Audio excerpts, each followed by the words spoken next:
Hi అండి, చూడండి గెరిక వీక్కొని వచ్చాను. అదే పనిగా పోయి నాకమయ్య ఈరోజు మెరవని పోతాడని గెరిక కోసుకొని జిల్లడి పూలు అన్నీ వీక్కొని వచ్చాను. చూడండి నేను ఎలాగ కడుతున్నానో గెరికమాల అంత దండ కట్టి పురుకోసలు తీసుకొని అంత దండ కుట్టుకుంటూ వచ్చున్నాను. అదే పనిగా దేవునికి కావాలని పోయిన సంవత్సరం ఒక స్వామికి కట్టేసాను. ఈ సంవత్సరం మళ్ళీ ఇంకొకరికి కట్టించున్నాను.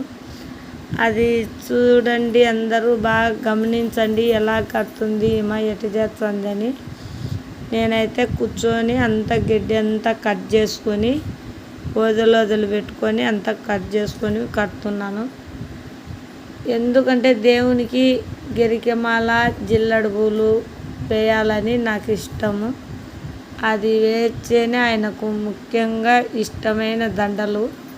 అందుకోసమని నేను వినాయకునికి అదే పనిగా చేస్తున్నాను.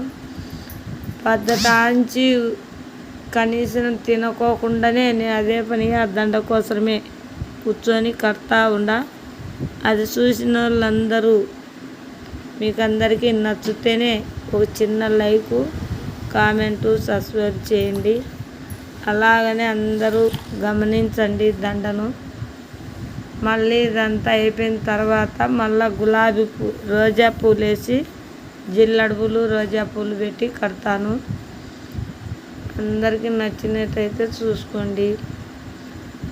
అలాగనే వినడం మాకు లైవ్ లేదు కాబట్టి ఈ మాటలతోనే సరిగా నాకు అర్థం కాక కొన్ని చెప్తున్నాను, ఏమనుకోవద్దు ప్లీజ్. అందరూ బాగా చూడండి. మీకు అందరికీ నచ్చినట్టయితే చిన్న లైకు, కామెంటు, సబ్స్క్రైబ్ చేయండి. అందరికీ బాయ్.